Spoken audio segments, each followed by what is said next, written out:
So many faces, so much inspiration. I hope we can take a great deal of that with us just now. And as we've just heard from Nora, when we exchange our thoughts and work together, we thrive. And that's what we'd like to start with just now. Our first exchange, if you like, here our first panel at the Swiss Social Economy Forum. And this is all about the status quo of the social economy in Switzerland and how it might further develop. This panel discussion is headed up by Pia Channon, and she is the co-founder of Fairness at Work. I hand over to you, Pia. Thank you. I'm delighted to welcome all of our viewers today to this platform, Hoppen. If I have been correctly informed, we have over 200 viewers today. That's a great audience we have, and I would also like to welcome our experts to this first panel discussion. At the edge, we have Ms. Anita Wiemann from the Alternative Bank of Switzerland. She is president of Orgena in Switzerland and has been a freelance entrepreneur for some time as well. Gerhard von Schnorbein, associate professor for just a second, Foundation Management, that was it, and director of the Center for Philanthropy Studies at the University of Basel. My apologies if I can't think of things quite as quickly as usual. We also have a representative from SENS and working for More Than Housing. Jenny Usta is the chairman of Village Office, co-founder of Bureau Local in Wil, and co-founder and president of Coworking Switzerland. The four of you are the experts, and with you we would like to have an inspiring and encouraging debate. We'd like to base our discussion, of course, on these opening video introductions, but we'd like to really get to the bottom of the situation in Switzerland these days. What is happening in the social economy here? Where is the potential? What potential is there? We would also like to look at any challenges and hurdles that may have to be overcome.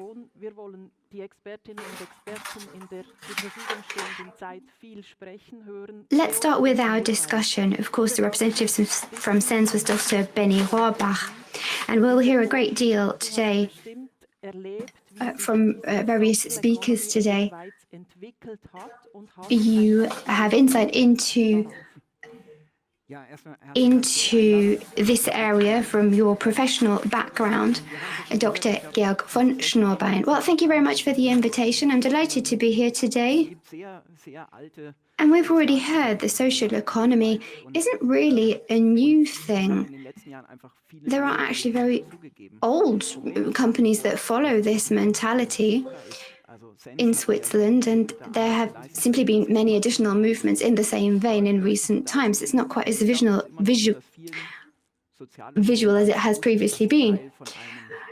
What we'd like to do is clarify a bit more that actually some companies aren't that aware that their social stance makes them part of a greater movement. So if you are in housing, if you are in the social welfare sector and all these areas, you might not realize that actually you do form part of that.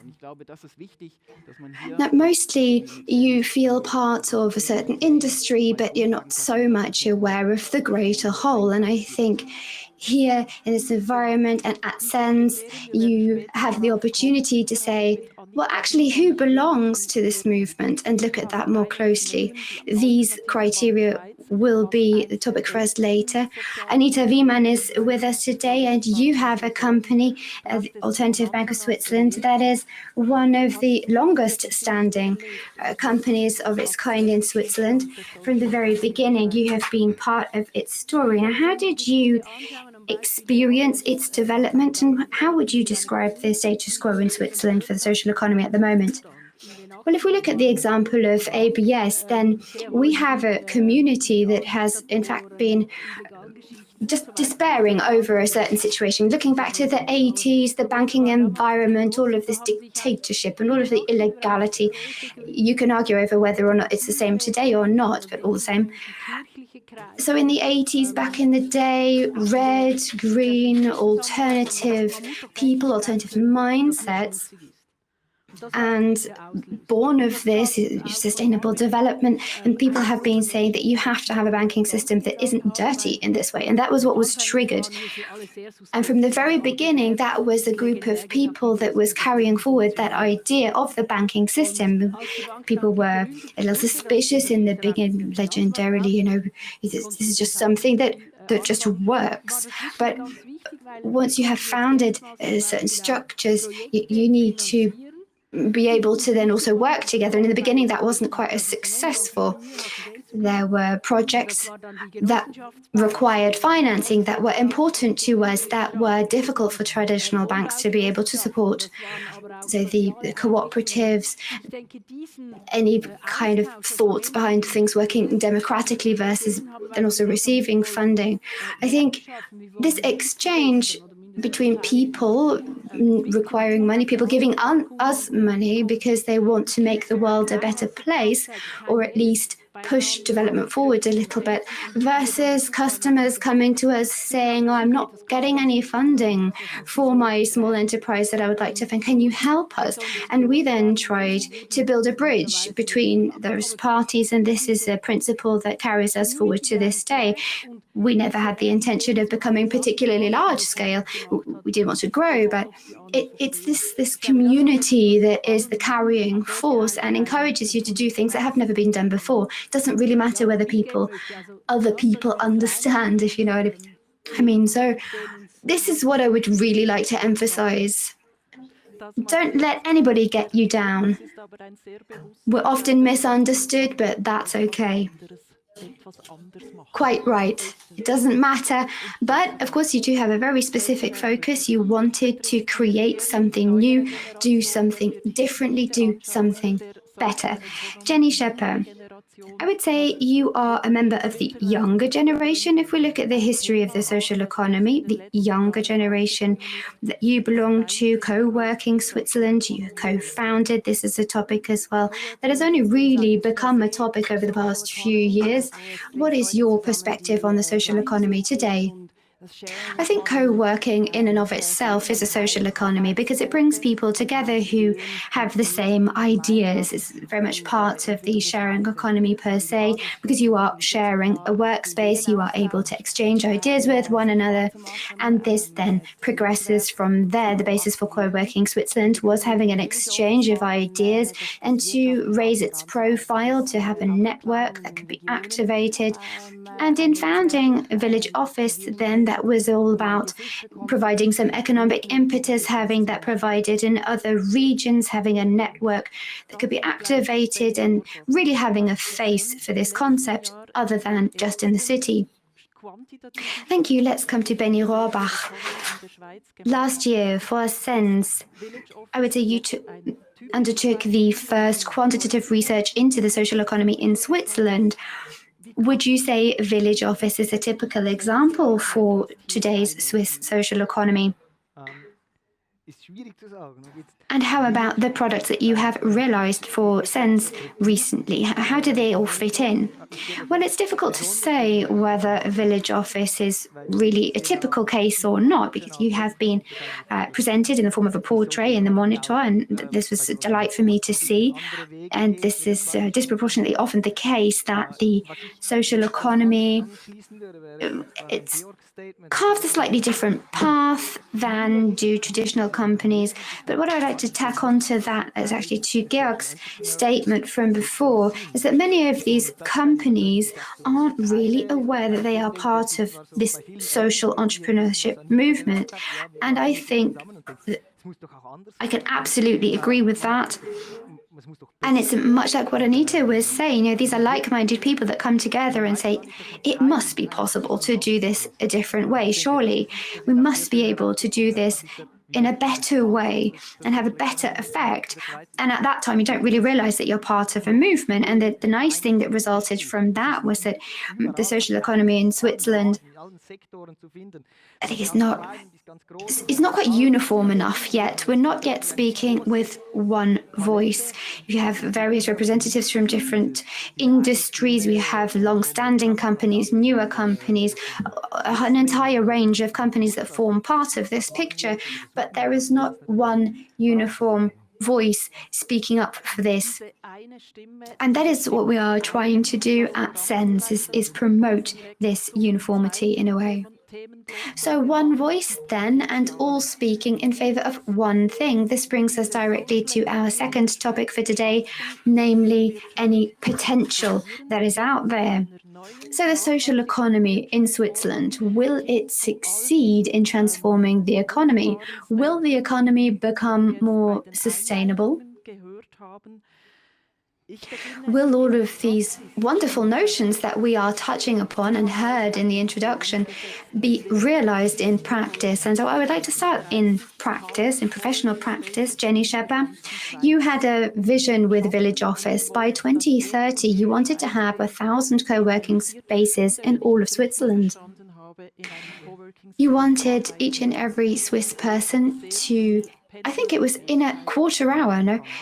To be able to get to a co-working space in 15 minutes and work from there, i.e. eliminating a great deal of commuting, etc. So how do you see this then? What role does your organization play in achieving this, and how is that connected to potential overall in the social economy?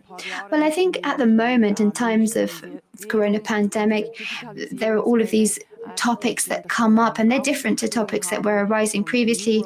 A few years ago, we were talking very much about digitalization, that there was a great deal moving, there was a great deal of impetus, that it wasn't as acquainted for everyone, the new world of work, if you like. And now I think Corona and the entire pandemic has gotten everybody in a similar mindset of wanting to get something done, wanting to change something. And I think this is where we can add in the social component. This is not just about optimizing profit. This is about having more of everything, not more product, but more of a feeling of community, more participation. So we have the opportunity now where people want to see one another. People have been at home for so long that they're more than ready to get out of their own four walls, and that sense of community seems to be strengthened, if anything, because we've realized that if we don't have that element of community, we don't have that source of energy really for us in our lives. And we see that in many other areas too, at different levels, at the municipality level, entire neighborhoods really who would like to pursue this kind of concept a bit more, perhaps a neighborhood co-working space as an idea.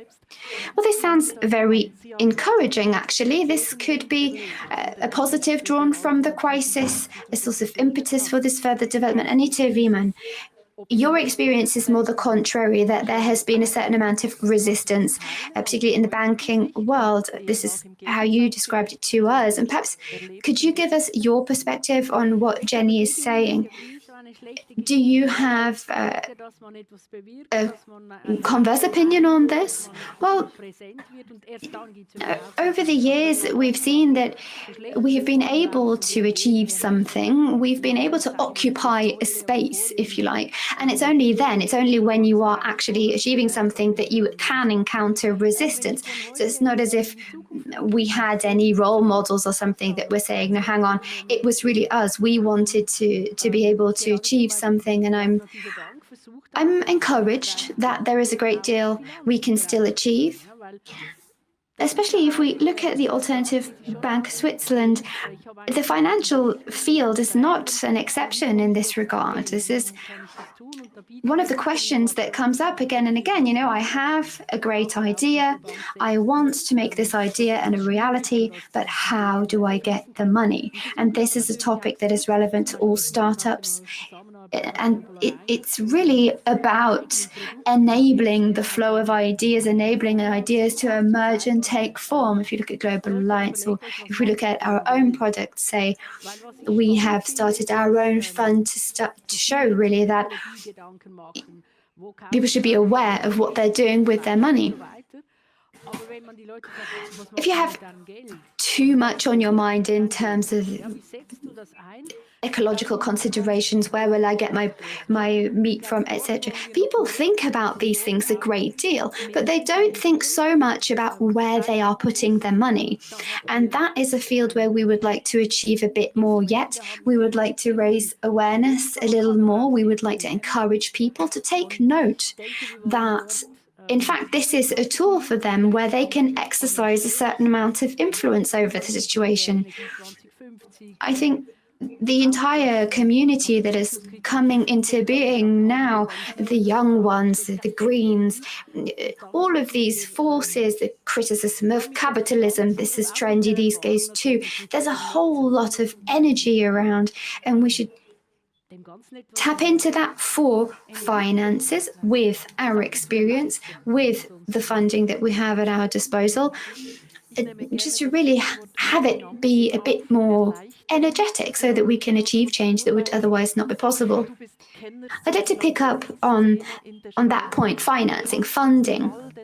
Georg von Schnorbein, you are well aware of the philanthropic scene in Switzerland.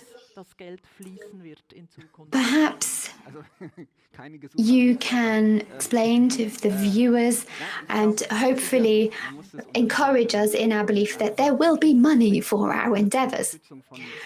Well, I would say you have to differentiate. There is, of course, a foundation on the one hand, and there is social entrepreneurship. Strictly looking at that, there are only a few options there.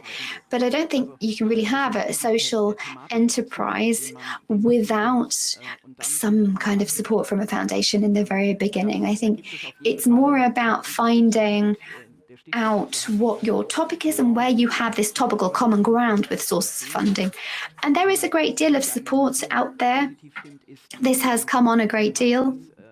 But I wouldn't limit your options to foundations. What I find very encouraging is that we have this entire field of social investing, impact investing, that in effect is an entirely new class of investment. It's not a foundation mindset. It's not investing in foundations. It's, as was described before, it's about making a change, creating a change. And this is something that is likely to continue to progress in this way. This might make it easier to find funding, but it might also simply provide new forms of investment, new ways of doing things. Benny Rohrbach, if you hear all of this then, you are with SENS, and of course at SENS you have direct insight into the status quo right now, into social entrepreneurs in Switzerland just now. And all this sounds very encouraging. Does this correspond with how you see things at the moment? Well, I am quite confident too, looking to the future. I'm quite hopeful. Startup, fostering, promotion, Swiss Cop Start, the founding of cooperatives, a social impact accelerator. These are very important things. What has come to light recently in the Monitor is that in the early years, people have to finance their products and services a great deal more so for companies in the social economy than for other companies. And so what you really have to be able to do is take the foundation funding from there. But actually, many companies are on the market with their products already right away. And what they want to see is a transformation of the economy. And what is required for this transformation is that you have products and services that are directly linked to impact, to a change, and those two are connected so that if you buy a product, if you take advantage of a service, you create this change, you generate that impact. And that is the transformative force in social entrepreneurship, in my view. We provide support in this way. Social entrepreneurs, do they buy social concept? This is a huge topic. How can you make perhaps public procurement more aware of this and have that be more incorporated at the government level to think very carefully about their calls for tender, etc.? If you've ever answered a call for tender, then you're well aware that that process is no fun either. At some point, this transformation has to be facilitated. This widespread thinking has to take root. And these are the bigger pieces of the pie that we would like to have people take. Well, may I comment on that topic as well? You have to realize that as with normal startups, sometimes things don't work right away. It's not as if you're handing out lots of things to everyone. We need to consider that foundations will, or finances will look at a company and they will separate wheat from chaff. It's not, a social company is not just a good thing because it's social. So there's a need to consider that there's not a limited amount of resources. It's important to look at projects, and not everything can work from right away. So failure is possible in the social economy as well. But let me now talk to about a different aspect. WTO, procurement, tenders. What do you think, as someone specializing in businesses, what about social entrepreneurship and tenders? Well, I do believe that growth is part of entrepreneurship. Of course, you can set yourself certain objectives, but we've heard that, social entrepreneurs have visions, they have objectives they want to achieve. If I stop trying out new things as an entrepreneur, if I stop trying to test new things, I will lose out on the market because other people will take over. Therefore, growth is something that we need to talk about. You need to prepare a solid base on which a social enterprise can grow. Now, of course, the growth potential of a cooperative is limited by its capital structure. Sometimes large growth is not possible, and many of the cooperatives that grew a great deal over the past few years had to split up their cooperative, otherwise it would have stopped functioning. Mobility is just one example. Well, you said similar things when we discussed this panel debate, when you talked about financing your startup, and this question takes me to the third portion of this debate. You have a cooperative that is growing very fast. I believe you can give us first-hand experience regarding growth. Well, of course, growth is something good per se, but if you opt for a cooperative as a form of organization, you will hamper your possibility of growth. You really have to think about the type of investment you are going to choose. Of course, the upside for investors is missing, but we do believe that the things we want to do and how we want to do them really befits our company. In a first phase, when you're a startup, your idea works, our idea worked, and AVS supported us as an investor. They gave us an initial investment or start kind of a first sum to get started, and we needed some time to make sure that everyone knew what co-working was about in Switzerland. Many real estate owners said, well, that's never going to work. What's that?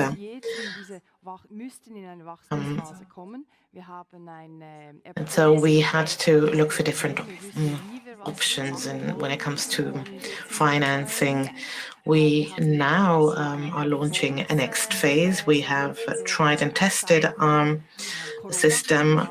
We know we're going to grow, but we have kind of reached a milestone. We haven't achieved the success we thought we would achieve. Of course, the pandemic hampered our growth partly. Many people cannot travel, cannot leave their hometowns, so it's going to be difficult to reach a next phase. Investors, banks, pension funds expect certain security. They want to get return for investment over a certain period, and now we're actively trying to make sure we are able to reach this next phase of growth. We have talked to startup investors, we have pitched our idea. Everyone said, well, that's a great idea. It links regions, etc., etc. And then I said, well, we're a cooperative, and suddenly all our investors started taking back their idea of funding us. So I found that being a cooperative can make things difficult.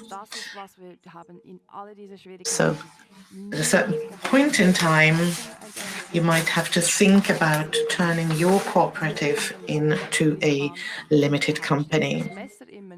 But I never thought that we might have to change our purpose, that we have to change the way we work. I mean, at times I felt like we wouldn't manage, but we are passionate about what we do, and even stronger because we know that it's just a rough period, and once we have weathered it, we might not have made it forever, but we will have made this first big step, reached a turning point. Well, of course, talking about growth is something that really traditional companies do. That kind of worries me, of course. The bigger you become, the more you grow. We've noticed that in our bank. Sometimes we can grow too fast because your equity will be insufficient, etc. But what I believe is decisive, and that is, really typically exemplified by your enterprise. What is really important is that you never stop believing in what you do. We are driven by different motives than a traditional company. Many investors say, well, I have so and so much money, I want a big return on investment. When are you going to take your companies to the stock exchange? When am I going to become a millionaire? I mean, we believe, and that's a political question as well, we believe that it's very difficult to have that kind of driver. And we are very reticent when we see a company having that kind of motivation. It's not about becoming rich quickly, it's about changing the world sustainably. This is what we want to invest in. And I do believe that people have to start thinking more about where their money goes, where their money is being invested in. Let me interrupt you very quickly, because I believe this is something that enables us to cooperate, because we are competing in terms of our effect, not our profit. Of course, there's an increasing amount of social enterprises in Switzerland, and the more companies of that kind there are, the more people are competing for financing. But we work differently than a traditional company, and that, I believe, is our major advantage when it comes to cooperation. We want to work together meaningfully. We don't want to compete when it comes to making profits. Well, Jenny talked about a balancing act, and I do believe that it is indeed a balancing act. Let us now maybe look at hurdles that you have come across in your activity. You've spoken, Jenny, about finding the right investors in a startup phase, but that's not the only problem you're faced with as a cooperative, isn't it? Sometimes your products might not be successful yet right away, and therefore you need to ask yourself certain questions to do with, with profits and being able to make it as a company. Now, what do you believe could help you in setting up that kind of company? Who are the players who could help you and support you? Well, of course, public procurement is one important area to consider. The social economy, social enterprises are mainly about a positive impact, not selling products. And therefore, I believe that, especially on a European level, I think we're going to be talking about this later on, but I definitely believe that social entrepreneurs need to become more active. They have to sell themselves in a better way. They have to join forces in organizations to show that they do indeed have a social impact.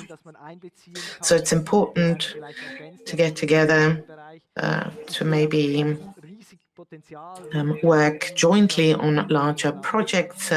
It's good to know other companies that maybe complement your products, your services. But most importantly, I believe that if you remain authentic, you'll be able to attract good employees. We see increasingly that young people are not interested in what they earn mainly, but what impact they can have. They want a meaningful job, not a job that just makes them a lot of money, and that gives us an advantage that we really have to make use of. So try and stay consistent. A major advantage for employees, people working for social enterprises are intrinsically motivated. And let us now, Professor Georg von Schnurbein, come back to forms of organization. You said something very interesting, and I believe that this becomes obvious when you look at foundations. There's social entrepreneurs who organize themselves not as a cooperative, but in different legal forms. And that kind of different form of organization tends to have problems finding the necessary funds. Why is that? Well, of course, we have a strong separation in terms of tax forms between non-profit and profit organizations, and there's as if a firewall, as if it were, between those two types of companies. If you have a non-profit organization and you support a limited company, you're going to run into problems with the tax authorities. So therefore, many non-profit organizations will refrain from doing that, even if the limited company has a non-profit purpose. Cooperatives, for example, are an invention of the 19th century aimed at solving 19th century problems. And maybe we start thinking about new forms of companies, new organizational forms, new corporate forms that are somewhere between those two ends of the spectrum between profitability and non-profitability. In America, you will have things as a community interest corporation. In the UK, this new form of companies was introduced in 2005, and the UK has already seen about 10,000 of them. So these might be companies that say they have ecological targets, and that will then make them eligible for tax cuts.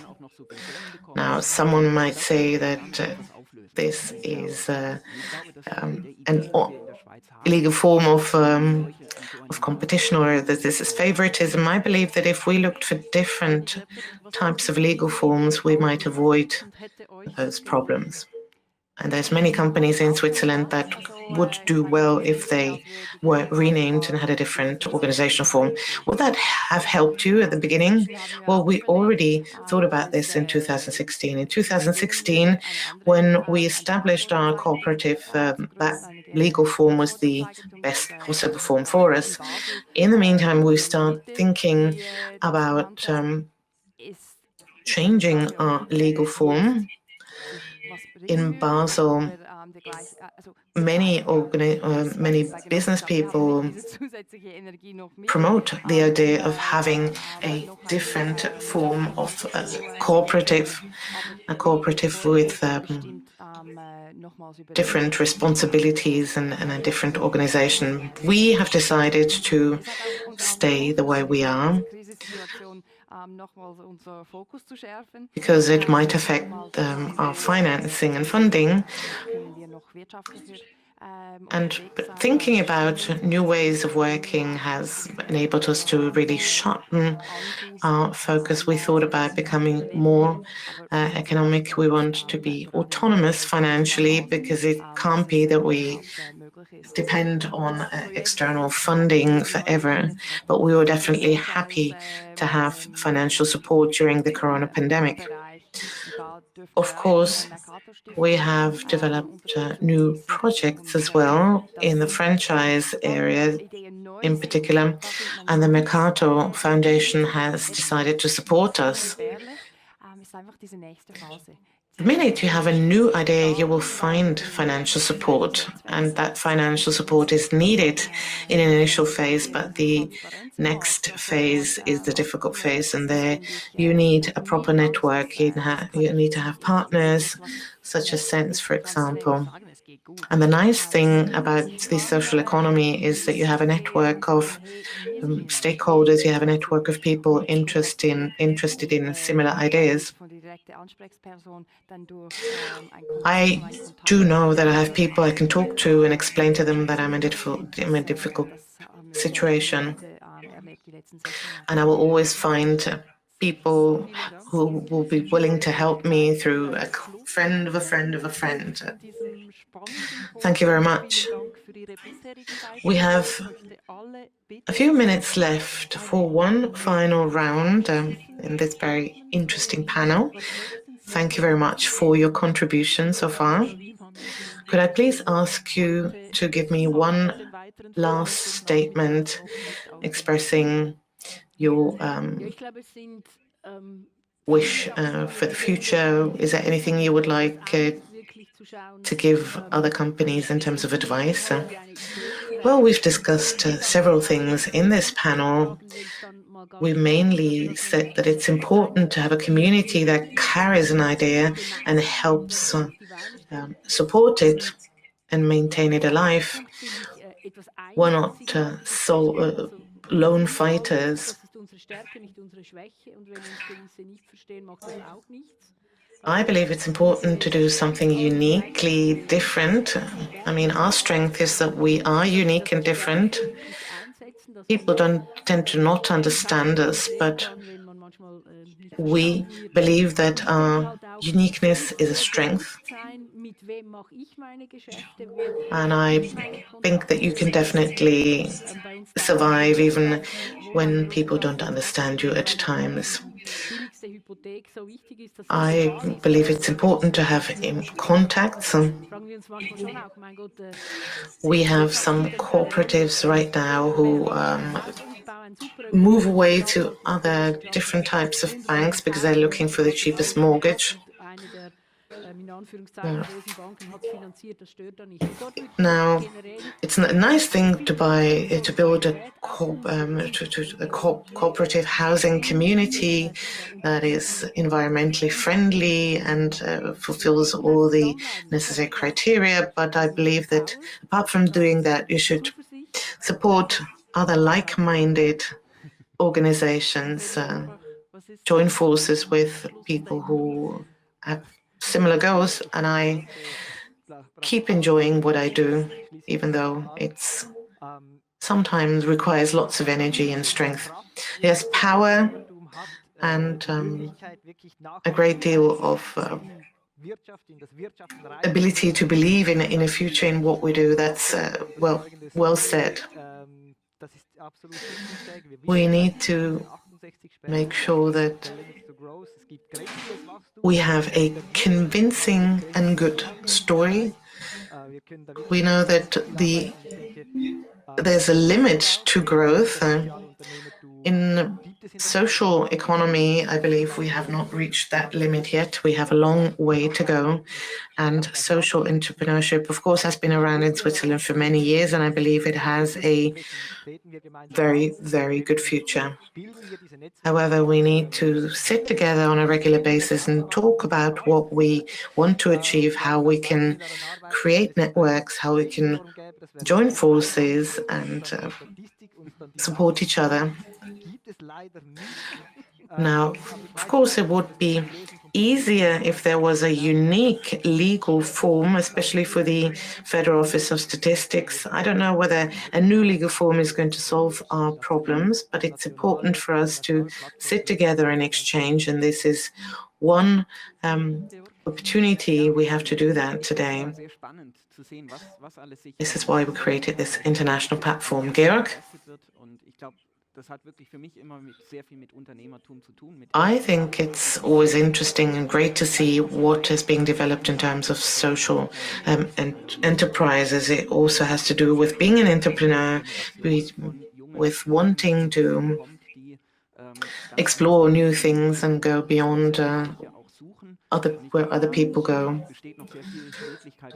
I always enjoy sitting together with people, young people who are looking for new things, who innovate, and there's a great deal to do in the future, I believe. Jenny? I really cannot imagine how it would be to work in a company that is not socially minded.